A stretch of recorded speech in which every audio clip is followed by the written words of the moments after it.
Alright folks, I have been informed we are ready to go for the first run of UKSG Red. It is time for Stray with Huds601. Cat game, let's go.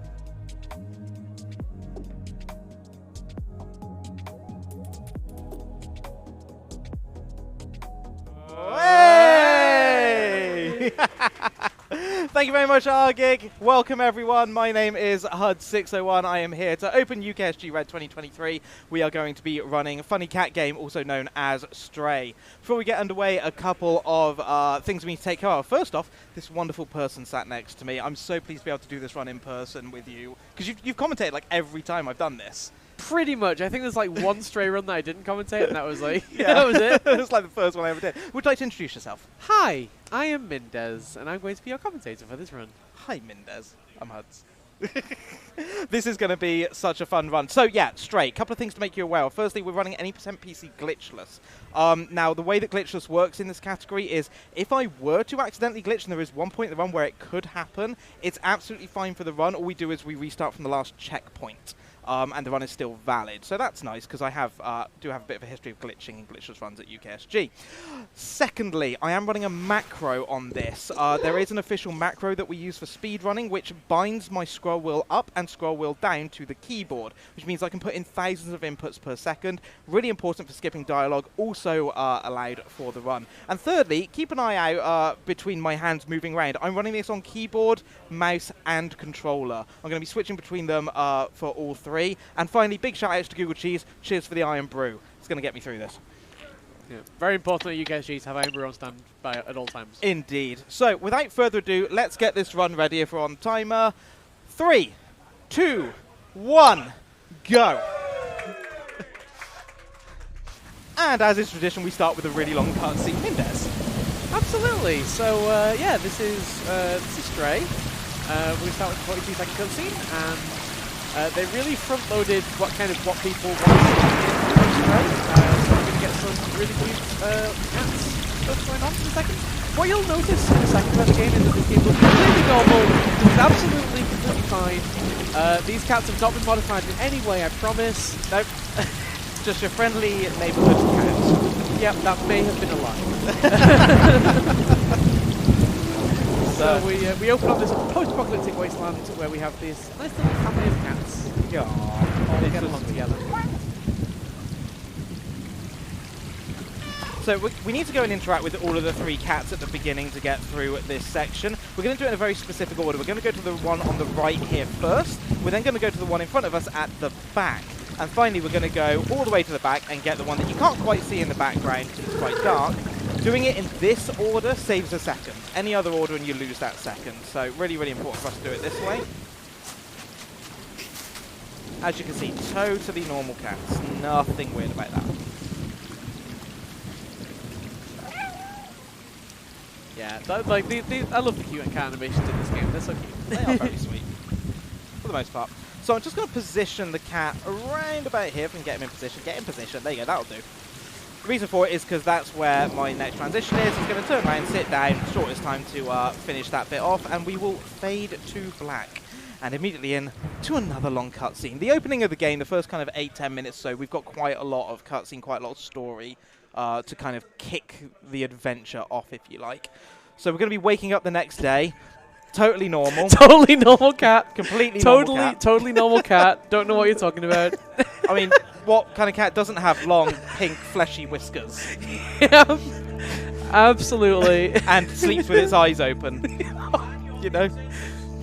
All right. Where's my lasagna, Mendez? I forgot how amazingly cursed this cursed. this mod is. So, if you haven't guessed by now, chat, I am running the Garfield mod. It's Hey! So this replaces all the cats in the game, or at least these 4 cats, with variations of Garfield. It is ever so slightly cursed. But hey, you gotta do it. It does mean that if this run were to PB, it's not gonna PB, but if it were to PB, then it's not valid for leaderboard submission. Yeah. So let's hope something goes wrong. Yeah, I love that you were talking about before the run about, like, you know, if we glitch, it's fine. We can still verify it's still a valid run. Yeah. And then we're running the Garfield mod. So the Garfield mod doesn't actually change the hitbox for the cat. It just makes him a bit puffier. So some of the bits does look a bit weird, especially when well, later on in the run you'll see some of those things happening. But anyway, we're going to come down these pipes. We are into the first level. This is inside the wall. It's nice and sunny now. We've got all this luscious overgrowth everywhere, and we're going to go for a little stroll. Absolutely. So this first chapter pretty much is a bit of a tutorial for some of the movement mechanics of the game. So it's fairly linear. We're just going to kind of run towards the back. You're going to learn how to meow, how to jump, how to do some of the movement tech in the game. So this is probably the most important thing that you need to know about the game. There is a dedicated meow button. There is a dedicated meow button. It is amazing. It is spammable. It is spammable. It is also spammable during most of the cutscenes. Which is hilarious. Expect to hear meow a lot. Yeah, absolutely. But yeah, for this section, there's not a lot tech-wise that we can do. There's a few jumps that we can make, like that one there that kind of like skips over a corner. We're gonna try and do another one here. Just about making it. Yeah, excellent. And you can kind of like chain jumps by just holding the jump button to jump across multiple things at once. But for the most part, it's largely about little micro-optimizations and making sure that you're taking the most efficient path just straight towards the destination. Yeah. So yeah, the glitchless run is all about, as Mindez said, micro-optimization. You're quite right. Sorry. Was that a surprise to you? We're doing micro-optimizations? What? This is a shock. It's a revelation. Oh! By the way, the cats have been on a diet. Yeah. During this bit, we've run for a little bit. We burnt off those calories. So we're gonna see our friendly neighborhood cat here. He jumps on the pipe. He falls. Oh no! No! No! Mindez, do the honors. Long may the king live. Wait, I did it wrong. Dang it! Oh, no! No! I messed up the quote. So we're gonna take a big old tumble. Do not fear, do not panic. Cats have 9 lives. I'm sure we'll be alright.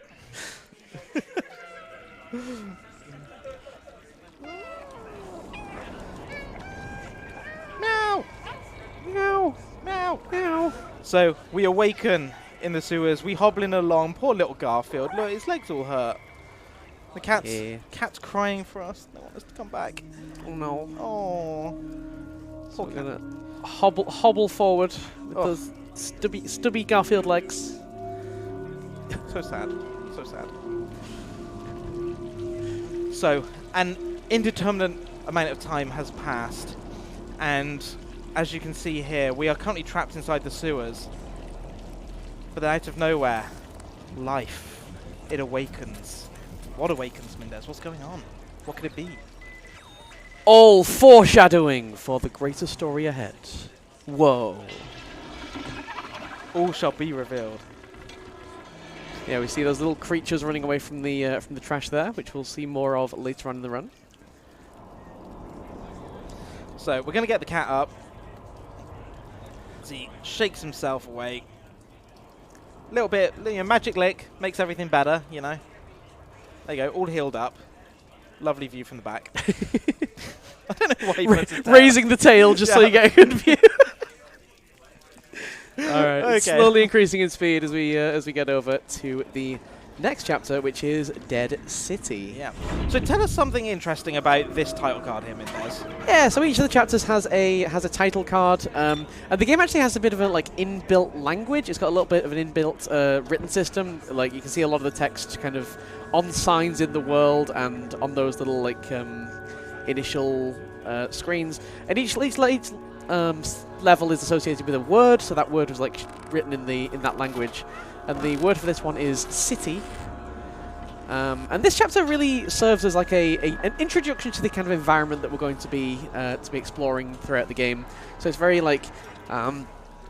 destroyed wasteland kind of abandoned city kind of vibes.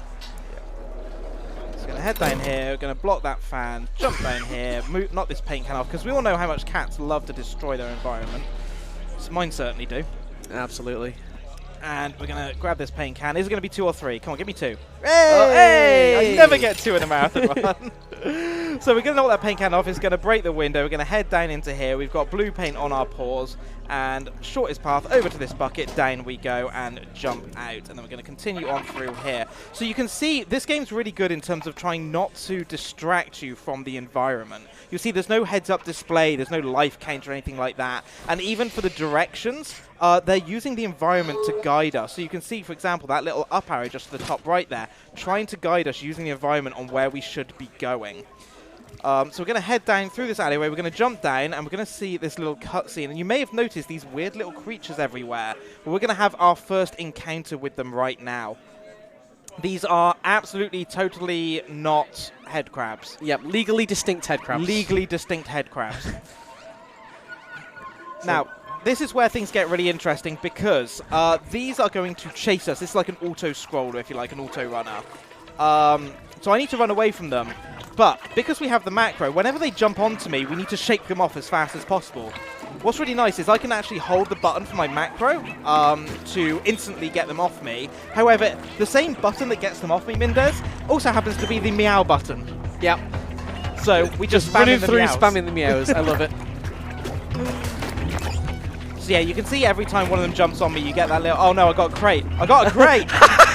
We're just bringing a crate with us now. Little bit worried there. So this game does have some fairly interesting physics, and crates especially. But yeah, every time they jump on me, normally you'd have to press a particular button, the same button as the meow, to kind of shake them off. But thankfully, because of the macro, it doesn't really cause any problems. We don't slow down. And that's our first auto-scroller over and done with. Whew, we're safe. Little scratch. Absolutely. It's interesting because I have commentated a lot of these marathons with you, but only ever online, and I've never really seen how you've used the keyboard to activate the macro before. So yeah, there's a couple of ways that I do it. I'll either do one-handed controls and move my other hand to the keyboard, or I will actually hold the controller in 2 hands and kind of stretch my pinky finger out to like press the keyboard. Which is also one that happens a lot. So this part of the Dead City is all about efficient platforming. So it's knowing your routes, being able to get your jumps timed right. Pretty much the only bit of RNG in this per se is that when the cat jumps, if you go a little bit too early on it, even though like the dialogue's there to do the jump, he can occasionally slip. He'll never fall, but he will occasionally slip and kind of lose grip. If that happens, you lose around about 4 seconds each time. So why are you going over there, Garfield? And then also the game occasionally does weird movements like that because game. Yeah. Cat likes to explore. So, going to continue on again. You can see the environment trying to guide us here, lighting up our path. This is actually one of the trickiest jumps in the game, getting up onto there without it sending you back the way you just came. So in terms of how you actually jump and navigate around this game, you have to wait for the actual prompts in order to be able to jump. So you see them very quickly appearing as I come round. Without those prompts... Oh, he's gone up, that's fine. Without those prompts, you can't actually jump anywhere. It's not like you can just jump freely in the game. Oh, why are you going on the chair? Okay, that's fine. Oh, that's interesting. Yeah. So it's partially determined by the way, by the direction you're holding, but also the angle of the camera. Also determines which ledge Garfield will try to jump on. So it can be a little bit tricky to control. It certainly takes some getting used to. So we're grabbing the battery from here. That will stop the fan, and this is teaching us a mechanic that's about to come into play here as we enter Chapter 3, The Flat. And as all good cats do, we're going to go and stand on the keyboard. Yeah. Saying help. I love the standing on the keyboard bit. You can walk around for different ladders, but yeah, no need to do that. So after the third one, we can jump off it, and it's going to open this door. And then as you saw, we just took out the battery. We're going to do something very similar here. So I'm going to get that going a second. Up to the top, grab this battery, and now we're going to play a game of fit the batteries back in, which I absolutely hate because this bit is very awkward. Yeah. So this was one of the hardest rooms to route in the speedrun, and it's partly because of just how finicky these batteries are. Very finicky. Oh no, don't put it down, put it in. There we go. So yeah, even if you stood right next to it, just like you saw there, and even if you put it down right next to it, or right on top of it, if the prompt isn't there, the cat will just put it down on the floor rather than actually put it into the socket. But we open up this room. We're going to grab this drone back up on the side here and pop him into here. And now we're going to upload some data. What's been happening, Mendez? Bring us up to date on the story. Yeah, so we find this this little drone toy, and we power it up, and it turns out that the entity that's been kind of guiding us through the dead city by using these like signs and lights to kind of guide our way, has some kind of sentient form, and we download it into the body of this drone, and this is B12. Hi, B12. Hi. Very cute. Very cute B12. I don't know if technology can be cute, but I think this is about as cute as it gets. Oh, it definitely can be cute. Yeah. Definitely can be. Cute cat game, cute cat technology. Yeah. So, you know, as all good cats do, we're just going to kind of bat it a little bit. Oh, and it's alive again. Because, you know, cats like to play with their toys. So now I'm going to start using the macro to basically skip all the dialogue. Why is the camera facing that way? There we go. So the reason why we have the macro is that when all the dialogue comes up, I'm just going to stop talking a second because you need to see this. Ah, flop. We've got our backpack for B12, and for anyone who owns a cat, if you've ever tried putting anything on your cat, like a collar, you'll know this very well. So, as I was saying, oh, Mendez, you know what I've just realised? I don't have the codes. No. And I can't see the code. 3748. Thank you. I put it in there, didn't I? Yeah. Fortunately, I have the code. Oh, goodness. So Huds usually has a post-it note with the code on, literally on his monitor. I do. It's a 4-digit code, still not memorized. No. I know the other one's 2511. Also, Okay. speed.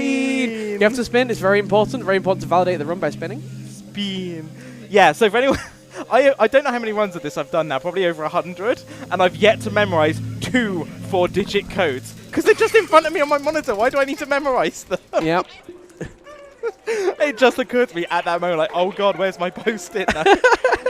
No, that's the thing. It always only occurs to you as you get up to it in the run. I know. You forget to even bring up that post-it note so many times. Well, the last time Ted was lying on it. Ted, my cat, was literally lying on my post-it note the last time I ran this. And I was like, hang on, where's the code? Where's the code? Oh my god, Ted, you're lying on it. Memorizing things is hard, okay? Memorizing things is very hard. I memorized all the routes, but codes? Nah, you're right. Yeah. I've forgotten the point I was trying to make. I was panicking. What could possibly go wrong, eh? Yeah, what could possibly go wrong? Oh, dear. Okay. So that's that bit over. We're now in the slums. And Absolutely. tell you what, before we go anywhere, Argik, jump on in, my friend. Jump in, I'm on a chair. All right, we got some donations here. We got a $35 donation from Intopia that says, good luck to all the runners. Let's have them angry Scots voices for Worlds. Hooray. Keep going. And while we go through this one, we also have a $10 donation from Nanaki Emmy that says, the mighty Huds601, up to begin an awesome weekend. Let's go fast, raise some cash, and can we get a meow from the chat and the audience? Meow! They were doing that all at the start when they were realizing the cat game was coming on, I tell you. Yeah. Thank you very much, Argik. Right, slums. Mendez, over to you. Yes, so this is the slums. This is kind of the little safe-ish area of the city. So it's been set up by these robots that are called companions, and it's also the first kind of like open world-ish section of the game. So there's a lot of like little side objectives you can do around here. There's a lot of little kind of environment you can explore.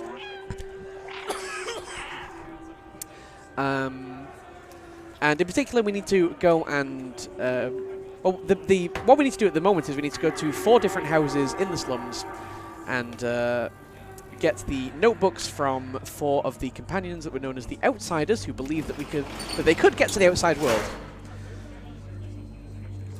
But right now, the companions are also very scared of us because they are obviously very scared of the Zerk that have been lurking just outside the walls of the slums. Okay. But they realise that we're not one of them. So, trust us a little bit more. As long as we don't eat them. Yeah, as long as we don't eat them, we're fine. Yeah. So, we've handed over the picture to the Guardian there, and the Guardian said, oh, yeah, you know, I recognise that. That's the outside. You want to go and speak to the Outsiders. So, that's what we're going to do. So, we're coming into the first flat here. going to come along this way. I'm going to get B12 out again, and I'm going to grab this notebook. So each of these outsiders have a notebook that we need to retrieve. And again, we're going to be doing this in a very specific order. You'll notice me keep getting B12 out and putting the light on. The reason for that is if I don't, B12 will go and hide away in the backpack. It's not necessarily a problem, but it means every time there's a bit of dialogue, we have to wait for B12 to then get out first, which is, you know, it's only half a second, but that really adds up across the run. So trying to minimize that. So I'm going to come along here. I'm going to stand on these books here because I need them to fall over as I come this way and grab the keys. Yeah, this house here is basically just a lesson in cat can knock things over. Yep. And there's the notebook. Wait for it to come up. There we go. And then run away. And yeah, that's what I was going to say. So the macros on the keyboard allow me to basically clear the dialogue really, really fast. So there's a load of skips that you have to do, and then at the end of the dialogue section, there's an end. So I'm spamming 2 keys on the keyboard, which are bound to the scroll wheel. And those happen to be bound to skip and end for the dialogue pieces. So it just helps us get rid of them really, really fast. So you're going to see me constantly go back and forth to the keyboard, especially if there's dialogue with B12, just to get through it really quick. So we're going to jump on this one. This one's going to reveal this. Where's it going to fall? Oh, really nice positioning there. Right in front of you. There's a little bit of RNG in where that notebook can fall, but that was pretty good. Getting a lot of pretty good RNG in this one. This might be on pace for a new record. You know, Don't say that. Don't say that. Oh dear. Right. So we've got the 3 notebooks. We're going to come up here. And we're going to go and see the 4th outsider, who's still here. He has a very pretty, Momo. brightly coloured screen. This is Momo. He's very unhappy. I like Momo. Momo is very colourful. He is very colourful, but very sad. Very sad. Can't get his transmitter working. And Oh, Garfield looks like he's about to pounce on him. Momo, where is my lasagna? It's the half-open eyes. It's the half-open eyes that just look like Garfield's just judging everyone all the time. Which he probably is. Oh, completely. Right, so there we go. So give all the notebooks to Momo. So what you're supposed to do is go speak to Momo first. Momo tells you about the notebooks, or tells you about the other outsiders, asks you to go and retrieve their notebooks, and then you come and bring them back to Momo. But instead, we just opt to go get them first and do it all in one go. Save a load of time. From those notebooks, one of them belongs to a companion called Doc, and Doc had instructions for fixing the transmitter, so Momo can talk to the outsiders. And he has now given us the transmitter, and we need to go and place it on top of a really tall radio tower. So we are going to enter the rooftops, and this is where things get a little bit more sketchy. This is cute cat game, remember, not horror game. But yeah, I mean, there's a bit of crossover.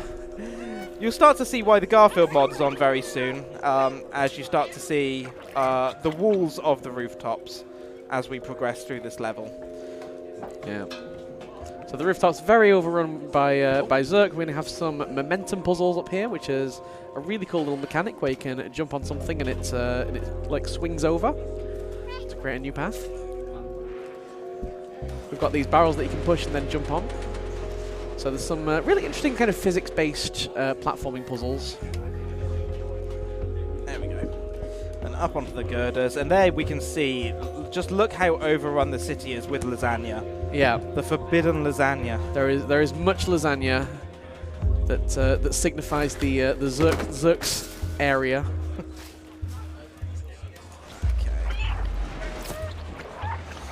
So I'm just holding the macro at the moment, just in case any of these Zerks, these creatures, do land on me while I'm doing this section. The barrel will squish them, which is very helpful, but not always. And if one of them gets inside the barrel with you, can be a potential run killer. Yeah, it should be said that what you're meant to do there is take the Zerk and trap them in another area so that you can move the barrel freely. But while you're actually inside the barrel, the Zerk seem to just mostly leave you alone. And especially with the macro, we don't really need to worry about them too much, so we can skip a lot of the kind of Zerk avoidance like that the game expects you to do. Yeah. And just go straight for our objectives. Yeah, the game tries to design it in such a way that you're... Why on earth did you jump down there, Garfield? Come on, boy. Yeah, the game expects you to kind of like go the long way around in a lot of things, rather than just go directly for them. But you see here, we're just heading straight for them. Yeah. Don't need to worry about that. Straight over here. And just straight up. Lovely. So across the girder again, up the top. So this little section coming up here with the barrel used to be a run killer, but with the macro, it's pretty benign. Yeah. So again, just the sheer number of Zerk here usually used to very much overwhelm us.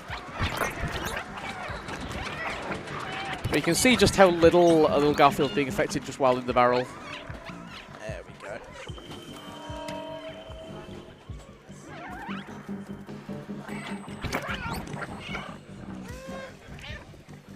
And then up the top.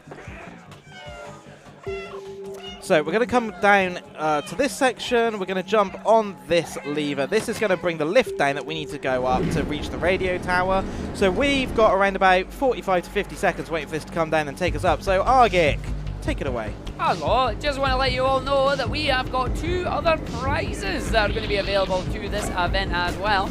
We have not only got the UKSG beanie and the PS1 poster, we also have the UKSG hoodie in red and the medium size, and also a Final Fantasy VII Remake Material Ultimania book. However, I do have to state that the Ultimania book is only able to be shipped to the UK and Europe, just due to shipping fees, and that's a big old book, that is, it's shocking. But we do have them available. They are at a $25 and $20 minimum bid respectively. If you are in the US and you do end up winning the book, I'm sure we can come up with some way of trying to get it shipped to you, even if you have to go as a shipping it. But I hope you enjoyed your boogie there. That's awesome. Great. That's Yeah, boogie. we do the wiggle, you know? Yeah. There's a weird like safe spot where the Zerk barely ever hit you, but if they do, then you just wiggle, and it's fine. Alright, so we're finally at the top. We're going to put the transmitter on, and we're going to get this lovely cutscene as we start to see the enormity of the city that we are in. This is Walled City 99, one of civilization's last kind of bastions of hope, their last saving places, although the humans are all long gone. But you can see we're lighting up this transmitter tower so we can hopefully send a signal out to the outsiders. This is a completely circular city. It's around about 300 meters in diameter, I believe, from memory. And there's several layers to it. So we are currently in the bottom layer, the slums, which is where we fell to at the beginning. So part of this is to work our way back out of the city. Mm-hmm. So it was the key thing about Walled City 99 is the roof is hermetically sealed. It's basically a giant dome, because they believe that the outside is in some way dangerous. It was considered a disaster, barren, unlivable, and so they created this city to be safe. And as we can see, it is anything but. You can even see the roof there with the circular lights. So now we have put the transmitter on the radio tower. We now need to go back and see Momo. So this is now the slums part 2 as we return back to Momo's apartment. But Momo is gone. So we had to very quickly put a code into that dial pad there in order to actually open that up. Mendez, what was the code that I just very quickly put in there? Well, the code that you put in there was 5R42TSSFH::R_EDJGGK //DD pipe F1337 :00MFTTP R674892.3.14TY0LO_AMIL0L *DTS5758123 admin. Fortunately, B12 does handle that for us, so we don't need to type it manually. Thankfully. But that is the actual code to unlock that window to get out of Momo's apartment. A nice, easy to remember password. Very easy. So we're now using this old school computer. We're doing some matrix hacking here. And we've reached out and we've got a signal back from one of the outsiders. But here we have Seamus, and Seamus speaks to us and basically tells us, nah, you'll never get outside. The only way out is through the sewers, and it's suicide to go that way. You'd never make it. So we decide to, we need to do something about this. So let's go and speak to Seamus. Let's go and see why he believes it's suicide. What might we be able to do? So we need to do a little bit of a gathering quest here. So while I concentrate on this, explain what's happening, Mendez, for us. Yeah, so as I said, the slums is a bit of an open world section. We're coming back here, so this is something that we could have done beforehand. But there's a bit of a trade quest that we've got to do, and we've got to get to the end of this trade quest to be able to carry on with the game. But essentially, if you distract the painters up there, they drop a paint bucket, which opens up the laundry down there, which allows us to get some detergent that we can then trade for some cables, which we can then knit into a poncho, which we can then keep one of the robots warm so that they can work on fixing some technology for us. That's kind of the basics of the trade quest. So we're going to go in there and get the detergent now. And the aim of this is to do this in a very specific way so that Momo there never stops moving. Oh, he didn't pick it up. Pick it up. Thank you. So if we get back to Momo fast enough. Stopped. Yeah, he Oh, stopped. there we go. Dang it.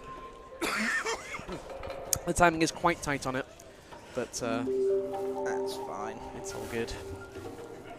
So we're going to bang on Seamus's door here, and lo and behold, he is not going to answer. So we need to find another way in, and how convenient for us, there's a cat-shaped hole just here. Yep. So we're going to go through here. Which Now- is also, I don't know if they've patched this, but at least when this was released, it was very easy to glitch through. Very easy to go through. So definitely, I noticed Hud staying away from it until until Momo moves the wood plank from in front of it. Right, there we go. Cool. So we're going to come up here. I'm going to move this. 2511. 2511. Okay, Absolutely. phew. FPS not high enough to glitch us out. Okay, so if your FPS is too high, you glitch through the wall there, and you have to restart, which has happened several times to Huds. Yes. Most notably on GDQ. Yeah. I was like, oh yeah, that's a thing. I forgot. So basically, the way you'd get around it is to cap your FPS back to 60. We're currently running this uncapped, and with VSync turned off. Physics. Seamus just appeared. All right, sure. That's a thing Seamus can do. All right. I'm not going to tell him he can't. I love the physics in this game. So the physics are also tied to the FPS. So occasionally things happen. He boots boxes out the way. Anyway, we've gone to Seamus's apartment. We found this secret room that belonged to his father, Doc. It's his laboratory. Inside there, we found a broken tracker. So we need to try and fix it. So we're going to come down here to the merchant. I'm going to speak to the merchant. I'm going to trade the detergent for some cables. We're going to take the cables over to Grandma, and Grandma's going to knit them into a poncho, and then we're going to take the poncho and the tracker to Elliot, the programmer, who is going to use the poncho to keep him warm and thus fix the tracker for us. No, that's the tracker. You don't want that. You want that one. There we go. Yeah, but this is all stuff that we could have done like in the previous trip to the slums. Obviously, we wouldn't have had the tracker, but we could have at least got getting the poncho. But doing it now on the way to Elliot's house just for efficiency. So that's another door you can very easily glitch through. You basically just run into it, but we don't want to do that. So we're going to come up the top here, just go over and speak to Elliot, who's shivering. Look how cold he is. And we're going to give him the poncho to warm up. We're going to give him the tracker to fix. He's going to fix tracker, give it back to us. Now we're going to head back to Seamus to deliver him the fixed tracker. And that is essentially the end of our quest segment. Not that. Down there. Thank you. God, Garfield's really misbehaving today. It seems a little bit mean to like build these companions like specifically so that they could suffer from cold as well. I know, right? Like, who designed these? I don't know. There's a lot of questions in the lore that are a little bit unanswered. And, Well, they've literally put temperature sensors in them and then programmed them that Yeah. if below this, feel cold. Yeah. If Shiver. below this, just suffer. Yeah. So you can see there, he's realizing, ooh. So we now are going to do a little bit of a follow quest. We just got to follow Seamus to the end. By the way, everyone who's watching, keep a little eye out. Notice the clothing that Seamus is wearing here. It will all become very obvious and relevant in around about 5 minutes' time as to why Seamus is dressed this way. Mm-hmm. We do need to do one more thing, though, just to validate the run. Absolutely. Very, very important part of it. Anyone who's got a cat knows just how curious they might be. If you've ever put a bag in front of them, it doesn't really fit Garfield. Yeah, it does not fit the Garfield. But, yeah, you can put a bag on your head and it reverses your controls and he'll just walk in random directions. It's a nice little touch by the developers. I really love, what Blue 12 Studio have done with this in terms of, like, just the little things. You can also rub up against companions' legs and other things like that. If you meow at them, their little faces, their displays change. See, little happy face? So, all sorts of little cute things. Anyway, the tracker has led us to here. This is a door that takes us out of the safety of the slums where no one ever goes. It is suicide for them to go this way, but we have no choice but to explore. for we believe that Seamus's father, Doc, might possibly be this way.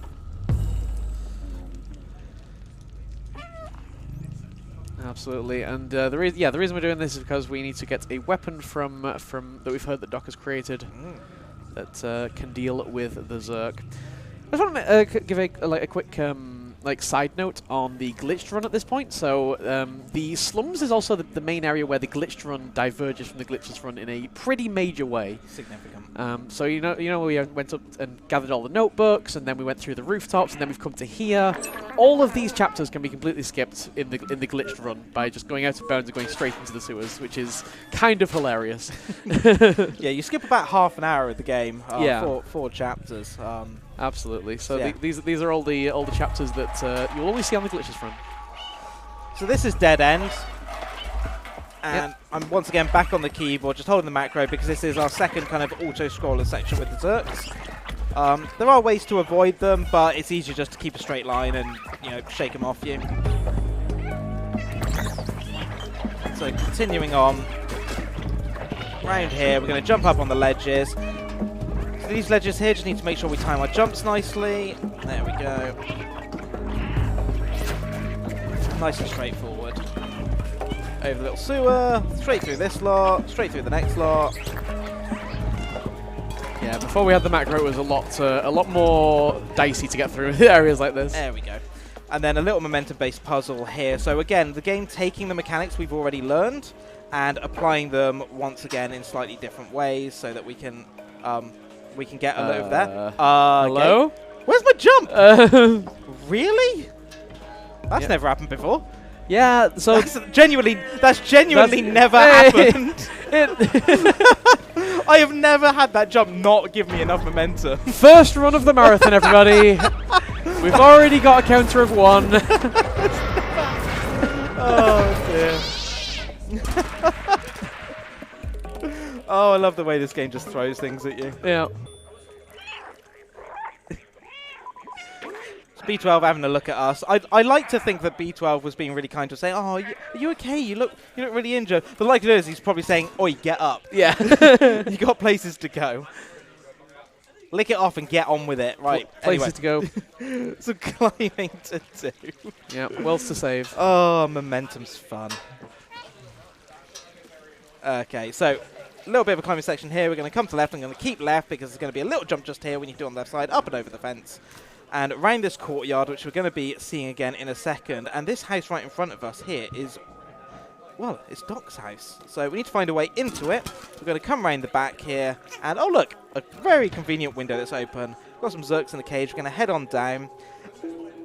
And if you don't get it by now it should become apparent why Seamus was dressed the way he was. Who does that look like? Great Scott! And just to seal the deal, this weapon that we have here, this is the Defluxer. All you Back to the Future fans out there, like, alarm bells should be ringing in your head right now. So this is a weapon of great power that Doc has created that emits a very powerful ultraviolet light that happens to destroy the Zerks themselves. The problem is, it requires quite a bit of power. And the fuse that powers this, you see these cables that run in here, the fuse is blown, so we need to go and replace it. So of course we will entrust a cat with a fuse. But where are we going to find 1.21 gigawatts of power? I have no idea. But there's, oh look, there's a rather convenient generator here. Oh, sorry then. Maybe that'll do it. Nice and easy. So our wonderful cat here, Garfield, with his electrical engineering degree, knows which way around to put the fuse, pops it in, and lo and behold, things happen. And shake, because electricity shakes things. Yep. Waste the Zerks up, but we can now see the true power of the Defluxer. So we now need to make our way back to safety and back to Doc. What the game wants you to do is kind of stand back a little bit and let Doc take care of all the Zerks. We aren't going to worry about that. We're going to jump in, and if you listen out carefully in a second, wait for it. That's all the Zerks disappearing. Oh, I never noticed that before. Because the game doesn't just get rid of them; it just pops them. Yeah, off. yeah. And then in a true marvel of engineering, this ginormous weapon that requires mainline power, we are going to instantly miniaturize it and put it inside B12, our drone. because that's how technology works. That is how technology works. It's just a sheer testament to the genius of Doc. So, we have battery-powered defluxor. Pop. So we make Zerks go pop now. Now, the thing I should say about the defluxor, we only get 3 seconds of use of it, and if we go over that, B12 overheats, and it takes 5 seconds for B12 to cool down for us to use it again. So when it comes to actually using the defluxor, which you'll see in a second, it's very paramount that I am careful about just how much I use it. At the very least, we want to try and avoid overheating, because then we're losing 5 seconds, at the very least. Pretty much the only section that it's really important for is coming up very, very shortly. After what I consider one of the most annoying bits of platforming in this game, with this barrel and a jump that's coming up very shortly. So we're going to wait for Doc to come over here. We're going to see that the garage is locked, and lo and behold, we need to find a way through the garage. Oh look, let's send the cat. Yeah, you get a lot of that in this game. A lot of kind of escort areas where you have to go forward and open a door, which makes a lot of sense. Yeah, it can be really tricky. So we're going to roll this barrel all the way over. There's a little opening just up the top here that we need to jump through. This is an absolute pain of a jump to do. And the problem is, again, because momentum physics, every time we jump off the barrel rolls back. Yeah. There we go. Got it. Second try. That'll do. Yeah, it seems like if you're at either end of the barrel, you can't quite make the jump. You have to be right in the middle of the barrel. It's very finicky. And I sure hope that Doc has not managed to get overrun by Zerk in the 5 seconds that we've left him alone. Oh, Doc! Why? Every time. Every time. So he's going to come inside. We're going to close the garage. Now we're going to get an onslaught of Zerks that I need to deal with. Oh, don't go over there. But again, I need to be very careful about how much of this I'm using. Oh. Yeah, don't need to die again. There we go. There we go. Whew. And I was like, whoa, that was close. We left you for 5 seconds, Doc. 5 seconds. Right, we got a little bit of an escort here. So while we're doing this, Argake, feel free to jump in with any messages, my friend. Great Scott, mate. I almost got myself eaten by those wee things. Anyway, we have a $10 donation from Twixthein that says, meow meow parts, meow. That's Cat 4. I may not be the biggest fan of Cat Game, but I am a huge fan of speedruns, and they make even games I usually don't enjoy fun. Good luck, smiley face.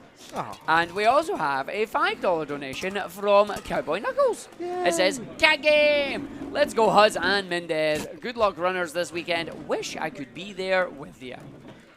That's totally normal. Yep. I love the physics with this. Absolutely. So this uses the Unreal Engine, and you get a lot of the physics that come with that, such as glitchy boxes. It's great. Love it. Yeah, we don't get many opportunities in the run to just play with the physics, but nah, that is one of them. That is one of them. Now, a huge thank you to everyone who's been donating, getting them in nice and early. Don't forget, I believe it's a $10 minimum donation to be in with a chance of winning the UKSG Red hat. $15 minimum donation if you want to be in with a chance of winning the PS1 Exploded poster, which is really, really cool. So do please keep them coming in. You're supporting a fantastic cause of Crisis, helping us as well to keep putting on these amazing events. So yeah, thank you everyone, and yeah, links are in the chat and below if you need them. I've gone the wrong way because I've been too busy talking. I was going to say, so that's with that we now have the access to the sewer, so that's this door over here that is now open. And Momo is waiting for us down in the sewer. So we're going to jump on it. Oh, look, there's Momo. Hi, Momo. Giving us a wave. Hi, wave to Momo. Hi, Momo. Right. Oh, make the jump. There we go. Thank you, Garfield. Fantastic. So now we're going to take this lovely Venetian boat. You know, this is just like Venice. It really is. Absolutely. And we're going to go for a wonderful stroll down the canals. Absolutely glorious. I heard that. Emily in the background. I've been to Venice, can confirm. Sponsored by the Venice Tourist Board. No. Oh dear. So yeah, there's a lot of kind of downtime in the sewers. We're going to be going on little rafts and just kind of taking in some of the environment. You can see just how abandoned this place really is. Not a lot of lasagna around in this part of the sewers, but we will see a lot later on. I like how we're just calling it. It's just the lasagna now. It's just the lasagna. It's just the lasagna. I feel like it is. I appreciate, yeah, just get the close up there. Like, if you can get the cat to look at the screen, he is not amused. No. Where's my lasagna, chat? Where's my lasagna? I hate Mondays. It's literally like he's being taken to work, isn't it? Another work week. Fine. The proper commute. Look, he's just so fed up. That's such a mood. Let's get it over with, God. How many runs have we done now? Okay, so we're stuck by this gate, so we're gonna, being cat size, how convenient, everything has a cat-shaped hole. We're gonna jump on these barrels, over this pipe, over to the other side, and we are going to pull down a lever. And you will see some wonderful little egg sacs there. Again, legally distinct. And oh no! They will come out, but it's fine, because we can pop them. Pop. Those were still sleeping. That's that bit done. So now we can continue on our way through this wonderful tour of the canals of the slums. Hooray! This beautiful green sludgy water. This wonderful mystic... I mean, look at the sense of mystery you get. What could possibly be behind there? Yep, rowing through the river of Mountain Dew. It really is. Oh, we need a mod for this that changes it to orange so we can row through the rivers of Iron Brew. Oh, we do need that mod. That'll be like we're truly in Scotland. Mm-hmm. I can feel the eyes from this side just staring at me going, you say what about Scotland? What you say? You're a guest here, Huds. Back down south you go, boy. Oh dear. So yeah, we've got some of the legally distinct head crabs kind of up in the ceiling, keeping an eye on us. But yeah, so for any of you out there who maybe haven't seen this game before and thought this was a really cute cat game, this is your advance warning. It's going to get a lot less cute. If you thought it was bad when we're on the rooftops or maybe the slums, it's about to get worse. And advanced warning, if you don't like eyeballs specifically, you may want to look away at certain parts, and we will let you know when those parts are happening. But it's coming up all within the next 5 minutes. Yep.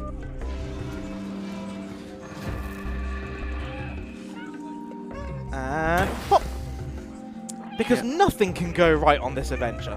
Absolutely not. So, yeah, getting stuck by another wall, and unfortunately this one we're not going to be able to open up wide enough for Momo to get through, so it looks like this is where we leave him. I've just realised something. Where's Paulister?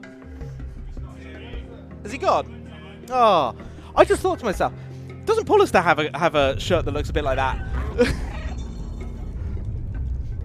Okay, I'm saying it now. Canon Momo is Paulister in the future. So, I think that makes sense. Yeah. So, yes. Yes. Absolutely. Just yes. We have entered the lasagna zone. So we've got these egg sacs on the wall. So yeah, this part of the sewer is completely overgrown with these Zergs. Just while we're running through here, Mindes, do you want to tell us a little bit about the history of the Zergs? Where do they come from? Why do they exist? Yeah, so obviously the humans built Wall City 99 to protect themselves from the outside world, and there was a big problem with trash management because the rubbish was all starting to pile up. So they worked with a company called NecoCore to develop a system for getting rid of the trash, and they developed a bacteria that would destroy the trash. And that bacteria mutated, and evolved into the Zerg. And started eating more than just trash, and very much became a threat within the walled city itself that is now hunting us down. And yeah, we've got another little Zerg chase section here. We do have some eyeballs on the screen now, so yeah, if you are particularly squeamish about bodily horror and eyeballs, then look away for the next 2 or 3 minutes. But yeah, just going to be running away from the Zerg here. We get a little bit of a safe section over here. Tiny section. Tiny little safe section, and right back into the action. Hey. So this bit here used to be another run killer before the macro. Because you have no choice really but to get these Zergs out of their pods. They don't chase you initially.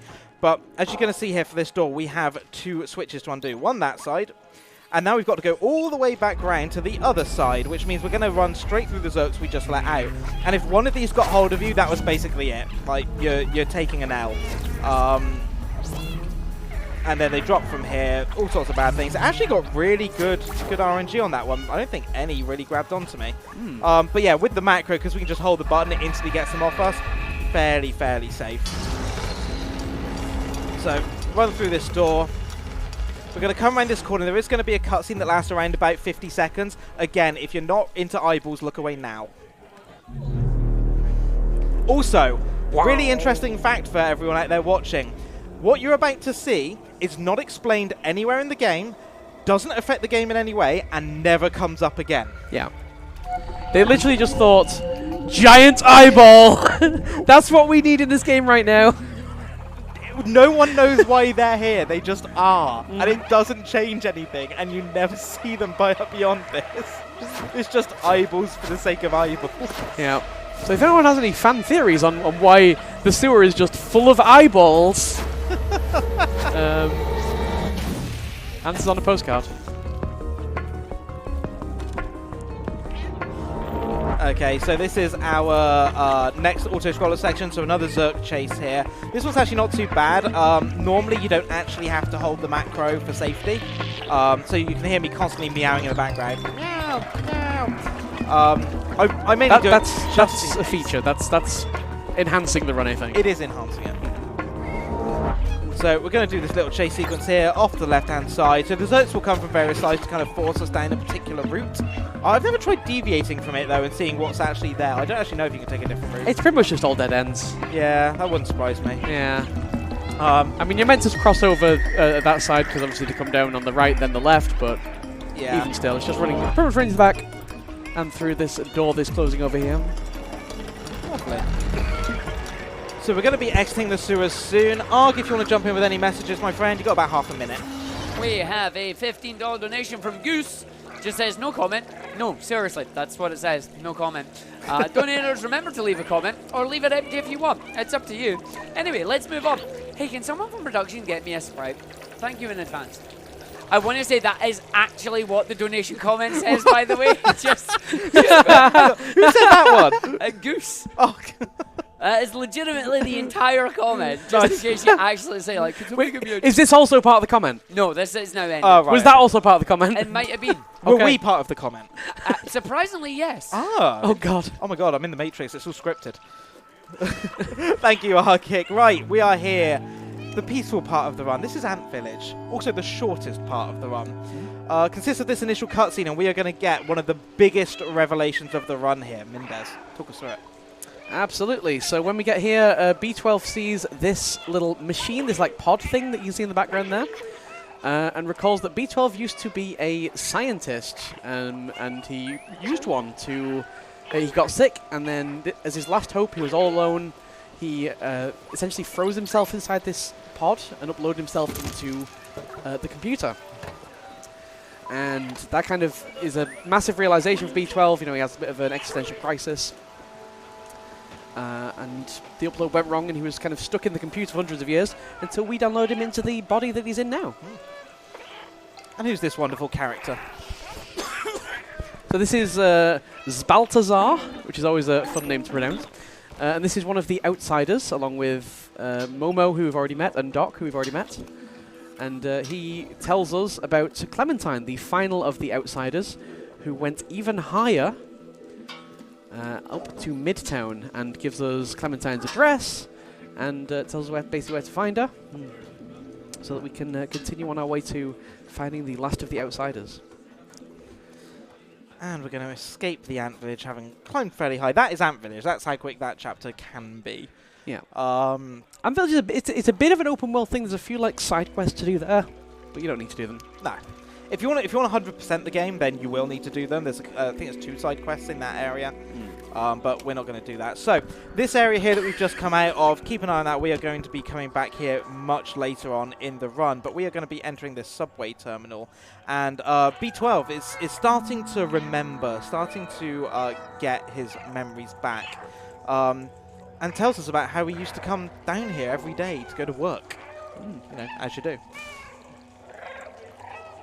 Meow, meow, meow, meow, meow, meow, meow, meow, meow, meow.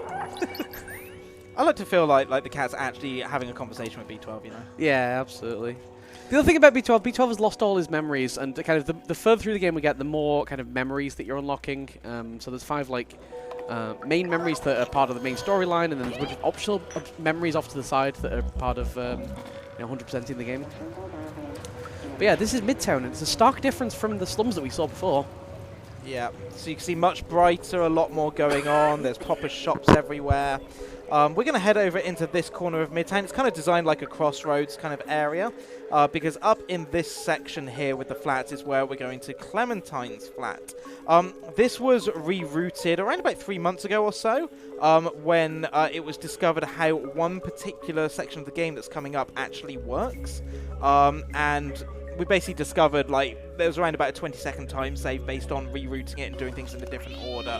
So explain it as we go. But this is Clementine, who, you know, comes out with a lamp, because that seems the best thing to defend yourself. So we give the note to Clementine, who suddenly realizes that, hey, we're a friend. We've been sent by Doc and Balthazar. And Clementine tells us that... Oh, I need to actually talk to Clementine. That would help. So it gives us a note because we need to go and find Blazer. And the reason for that is because we need to go and get a battery to repower that subway. I'm going to jump on the CCTV camera, all will become apparent on that in a second, but before I finish this area, we're going to come down here towards the bar to go and wake up one of the workmen. So when I wake up the workman, I am basically then on a very strict time limit. So I'm going to hand over to Mendez at this point to explain everything that's going on. Yeah, so there's a few things that we need to do. So as well as find Blazer, we also need to get a jacket and a hard hat. And that NPC there that we dropped the beer bottles on is going to be instrumental in getting the hard hat. So we need to wake him up. He's going to start doing his animations. He's going to start doing his pathing as we come over here and handle this side quest over here, which we need to do to get the jacket. Which involves, knocking down these security cameras. Oh, little slip. That should be all right. Slip there, that's fine. That's going to get us a cassette tape. And as a warning, there is some pretty loud music coming in. It's kind of obnoxiously loud by design. So yeah, just a little bit of a warning there. So, good timing on that. So I'm going to be watching the workers here, waiting for a particular animation to start. Go. All right, putting the cassette in the thing. This is where the music is obnoxiously loud. So from that, I can grab the jackets. That distracts the shop worker. I then need to get back up here. I need to jump in this box. Oh boy, that was close. Oh. Woo! That saves about 15 to 20 seconds. Mm-hmm. So what would normally happen is that you'd go and do all the CCTV stuff first, get the cassette, then start this mission, and then you'd go down and do the cassette, grab the jacket, and come back.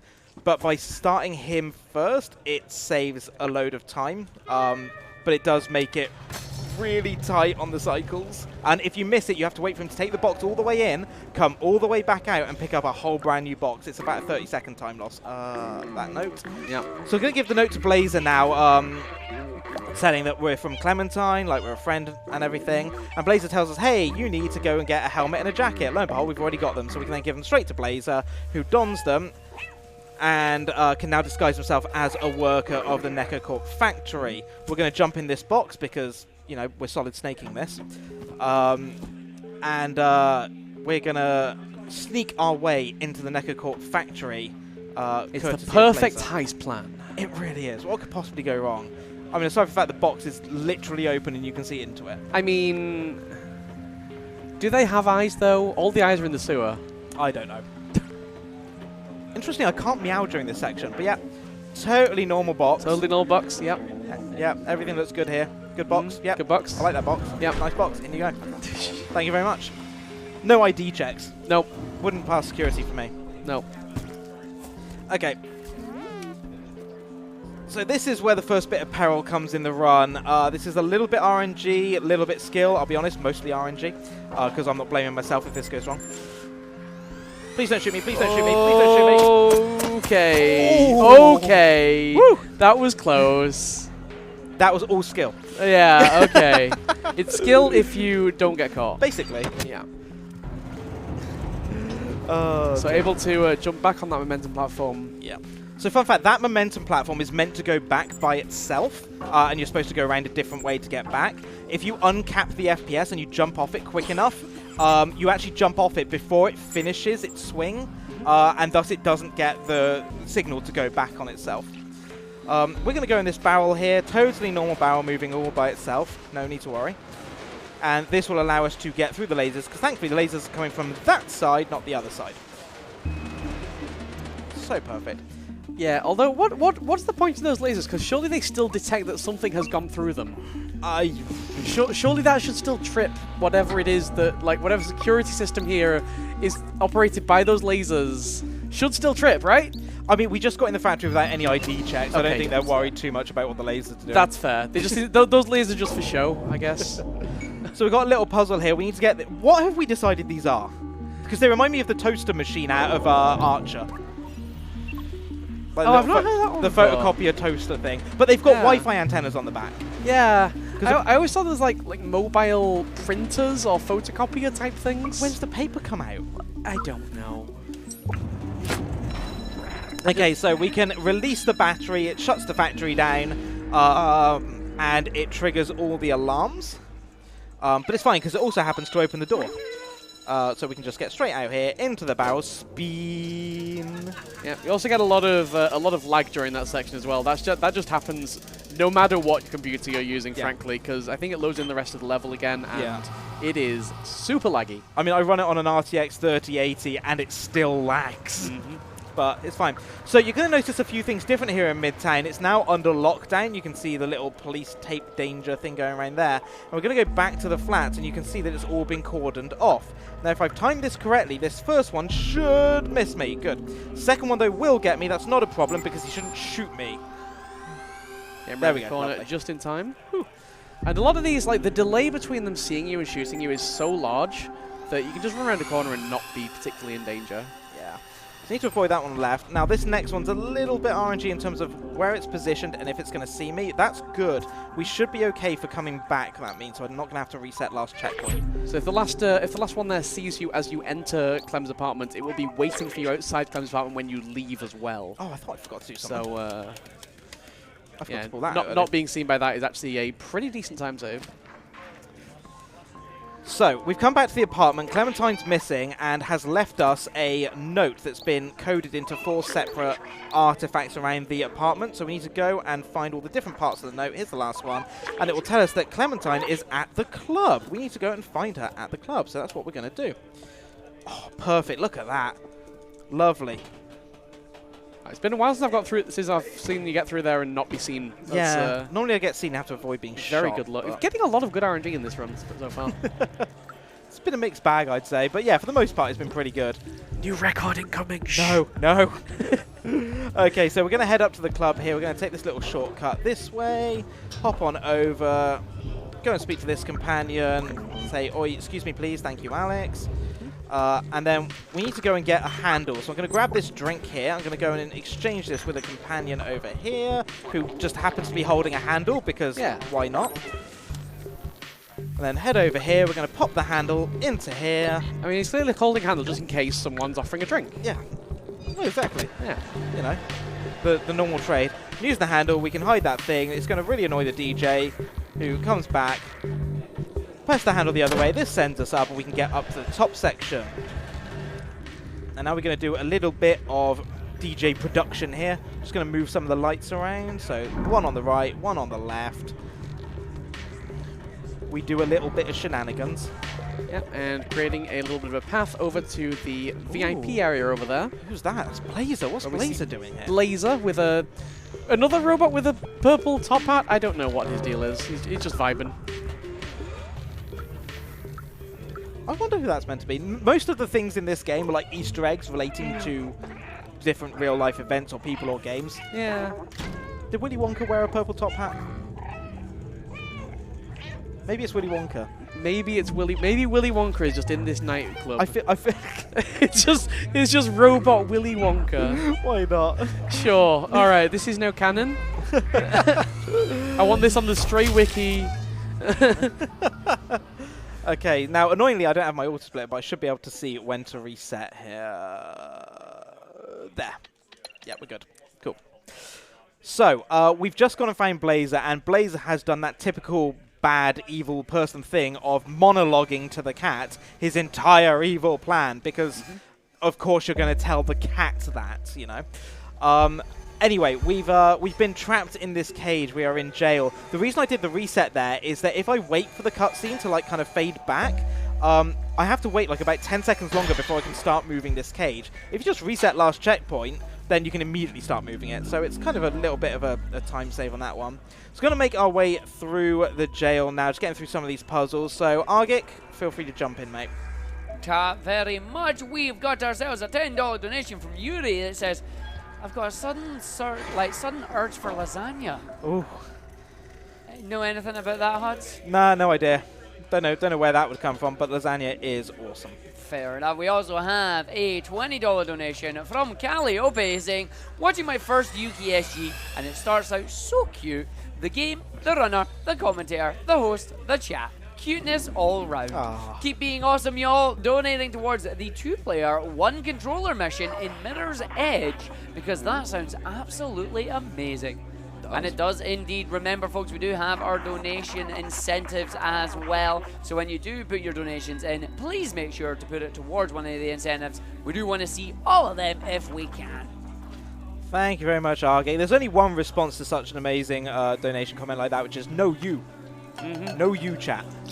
Absolutely. Thank you very, very much to everyone getting those donations in nice and early. You're starting to build up that total for Crisis. It's a wonderful, wonderful charity to be raising money for. So yeah, please keep them coming in, chat. Every little you can give helps massively. It goes such a long way. You know, if you can only give $5, for example, it's a huge amount. Please do it if you can.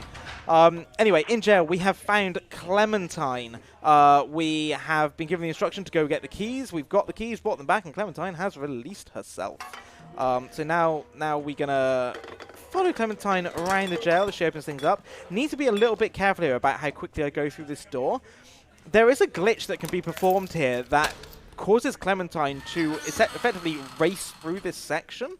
No one knows quite what triggers it. No one's actually found a consistent trigger. Although I have managed to pull it off a few times, thankfully never in a marathon run. If it happens, essentially the rest of the level, all of Clementine's movements go completely screwy, and you effectively have to start the level again. Not good. Clementine, where are you? So you know that thing that you said? so instead of racing through, she was just being extra cautious this time. Yeah. So once the door is opened, her movements are predetermined and will happen, but can be random in terms of how fast she does it. I don't think I've ever waited that long for her to come down the stairs. Yeah, it is one of those runs where there's a lot of RNG, and all the like most difficult parts are right at the end of the game. So yeah. So yeah, we're going to be coming up to one of the most difficult parts of the game. A lot of reaction-based movement. If everything lines up perfectly, it'll look really, really good. If it doesn't, I'm probably going to die. We'll see. It's one or the other. You get two extremes in this and nothing in between usually. Yeah. So one of the interesting things here as well, obviously B12 has been separated from us. B12's kind of captured over there. B12's actually translating for the companions that we talk to.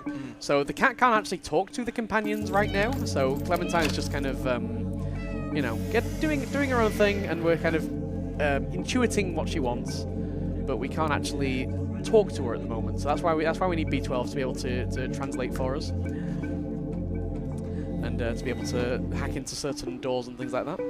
But yes, we have a stealth section coming up. And there's a lot of cycles that are going to be very random as far as the timing that we get here on them goes. So going to head in here, going to go over these lasers using these air vents at the top of the room. Come on, line up, mate. Ooh, so ideally we want this to be moving towards us so that we can jump over it, but that's not too bad. That's not too bad. Where's these ones? That's pretty good. That's really good, actually. Yeah, that's fine. We can use that.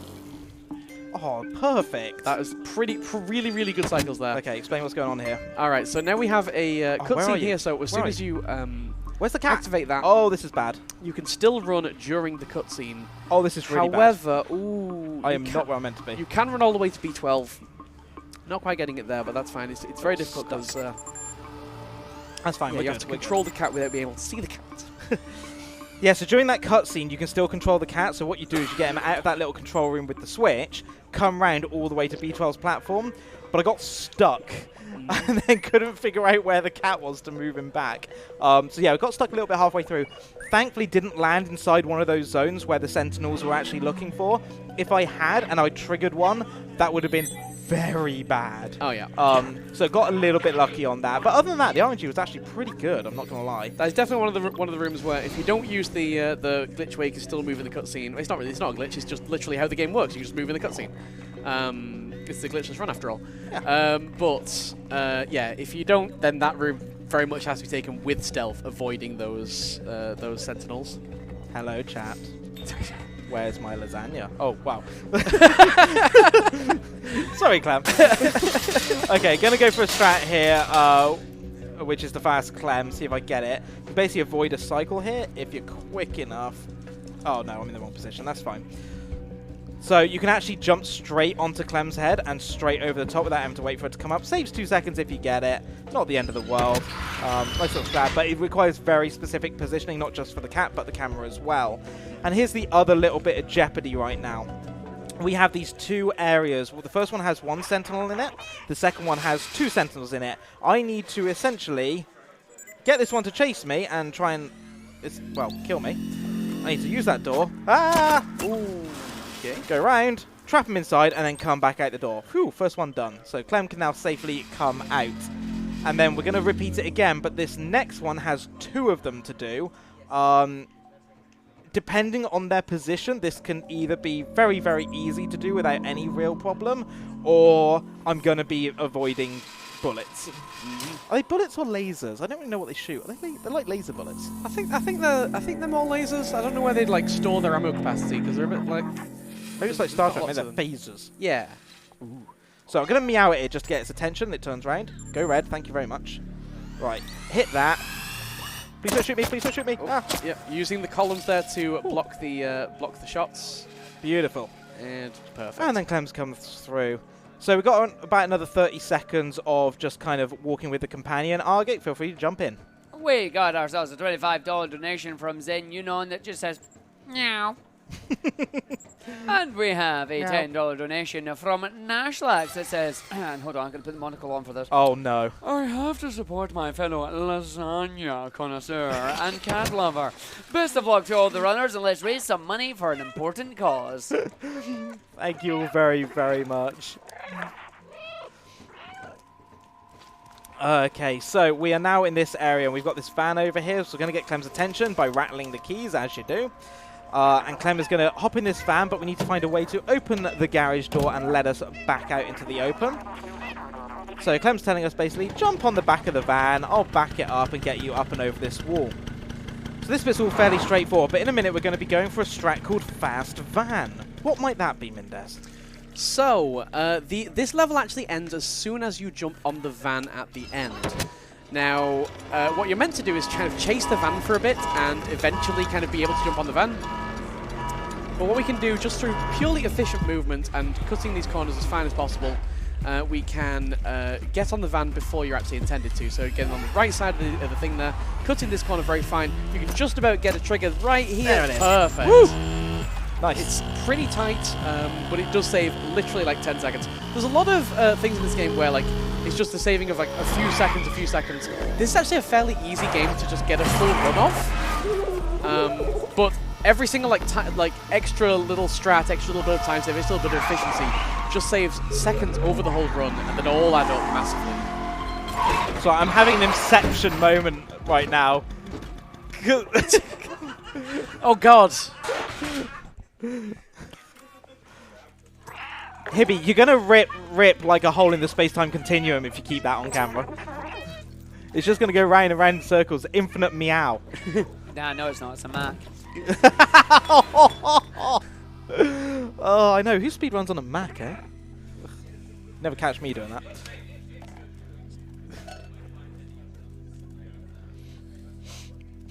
He's saying things, but I can't hear him, so I'll just fill in for you. Yeah, Macs are rubbish. I don't like speedrunning on it. I don't know why I even bothered buying it. There you go. All right. So what's happened here is we escaped the factory. We escaped the jail with Clem in the van. Clem has brought us back to the subway and then gone and lured the Sentinels away because we couldn't both get away. So we're using the battery that got from the factory to power the subway. And this is going to... I love the music of this part. Music's great.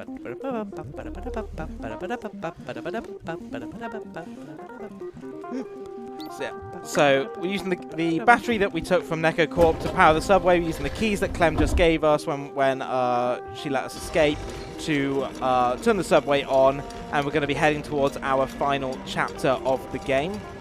Yeah, as you say, the music design, like, I love this game so much, the world building it. Like, in terms of this run, we just do the bare essentials to get through each chapter of the story. There's so much more to this game. Like, I think the first time I played it took me 10, 12 hours to go and talk to every companion, to build up that story, to do all the little side quests.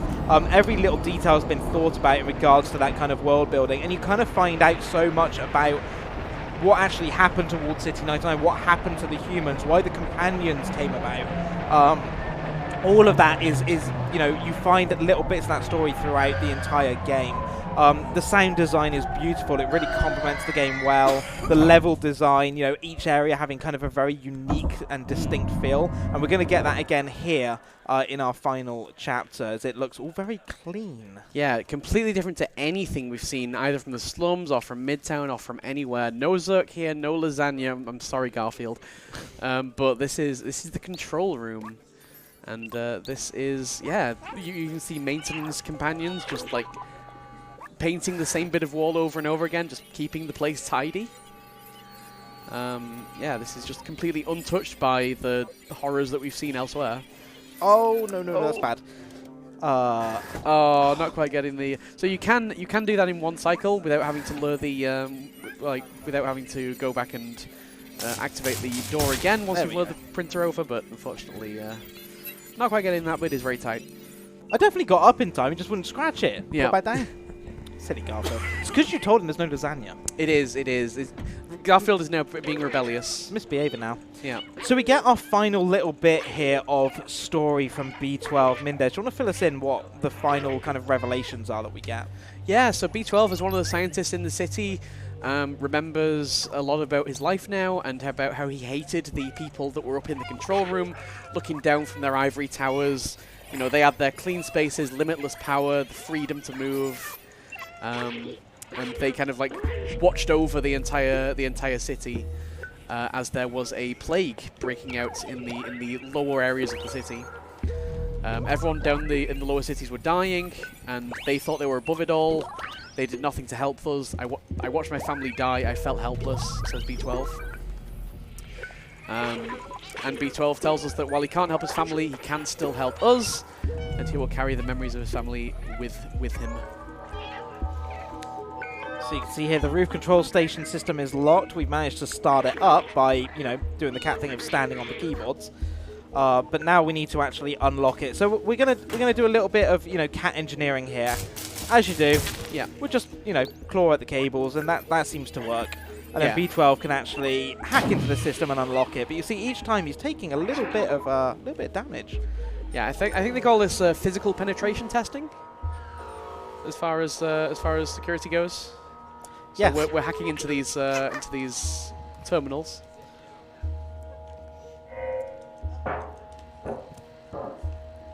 As only a true cat can, by just scratching away at the wires. I mean, I would reason that no mortal being, no human, would be able to do it this efficiently. True. You know, don't send a human to do a cat's job. Mm-hmm. So, final set here, scratching away. And we're going to hack into this last one. And this last one, this is going to be the one that kind of finishes off B12 here. He can't fly anymore. He's like, pick me up, take me over to the control station. Yeah. And we're going to drop him just here. And he activates the final workstation, and he already knows that the power required will be more than the drone body can handle, and that destroying the system will destroy his memory and who he is. The future of the world is in the hands of the companions as he activates the final terminal. And then falls to the ground, lifeless. And we're about to have a very sad moment, ruined by Garfield. Ruined by the fact that it's just gone. You promised me lasagna, B12. I just love that he clips into him. I miss lasagna. Okay, that's just creepy with the eyes open.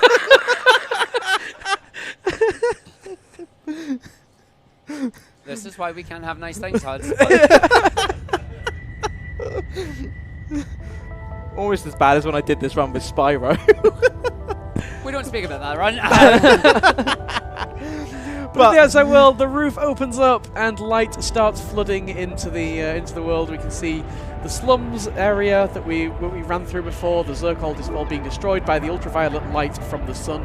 And I love the way that light is such a key theme of this game, all the way from like ultraviolet light being what destroys the Zerg, because obviously they don't have ultraviolet light because they don't have any natural light from the sun. Down to like B12, which could be a reference to vitamin B12 which you get from the sun. You know, that kind of like... I've just realised, sorry, if Polister is Momo, then that means Tricro is the Guardian. Absolutely, I can see that. We've released Polister and Tricro from the slums. Yep. I'm so happy. And finally they get their glimpse of the outside world. And even the Sentinels as well. The Sentinels also shut down because they're just not designed to run in the light. And the roof's still opening in the background. You can watch the roof open, or, you know, because this is speedrun, we're not going to do that. We're just going to run straight to the end of the game. We've got to run to finish. So Yep. yeah, we're going to be heading on out here. You can actually, from the control room, look out and see the entire city, including all the places that we have been during this run. Yeah, See it makes the it look rooftops, so the small. slums, It makes it Midtown. look so small from up Yeah. here. But yeah, we're going to be running out here up to the top. Time's going to be coming up very shortly. It's going to be on the fade out at the top of the very last set of stairs. But you can see we've finally made it out. Back into the city, into the luscious green. As we reach the top of the final stairs. Yeah, time's going to be as soon as we get to the top of the stairs. That is time. 1:20 exactly. Beautiful. It's like I planned it. Incredible. And Garfield surveys his kingdom. Everything the light touches. Where is my lasagna? Everything the light touches turns to lasagna. And yet, despite the fact we've made it out and he's back and he can go see his friends, he's still bloomin' miffed. How pleasing, Garfield, honestly. I mean, to be fair, he looks back judgmentally because, like, frankly, who thought that city was a good idea? But you may have just seen it right at the end there, that cutscene. The system's coming back awake. Is B12 gone? Who knows? Will there be a sequel? I don't know. But that, ladies and gentlemen, that is Stray. That is the any % PC Glitchless run. That is also going to be the last time I ever run this game at a marathon, so I hope you enjoyed it and I hope you all had fun. Firstly, Mindes, thank you so much for commentating this with me. Thank you for always commentating this with me. It's a genuine pleasure, and I'm really glad we got to do it in person once. It is absolutely a pleasure. Like every single marathon that we've done this at has just been so much fun. Everyone's been like different and just yeah. I think we've done some great runs with this. We've done some fantastic ones. I've really Yeah. enjoyed it. Huge shout out to my whole community, everyone in Club 601. You guys have always been so supportive of me. Really appreciate you all, so thank you. There's a few of you here as well. So incredible people. Big shout outs to everyone here at UKSG behind the scenes. Arg, thank you for hosting. To Tim and to Google that's currently on tech. To everyone else that's been helping set up. Everyone in this room as well who's come along to support the event. And to all of you guys at home currently watching, thank you for your donations. Please keep them coming in. We have an amazing event lined up for you this weekend at UKSG Red. So continue to support the runners. Spread the word. Let people know that we are live. Get those donations coming in to support Crisis. But at that point, I'm going to hand it back to you, Arg. Thank you very much. It's an amazing opening run for the event there. 1:20 on the dot, and a very miffed Garfield to end with there. We're going to take a quick break, and we're going to get ourselves set up for the next run. It is time for some Sims 2 Castaway with Cheeky Chunk. We will be back very soon.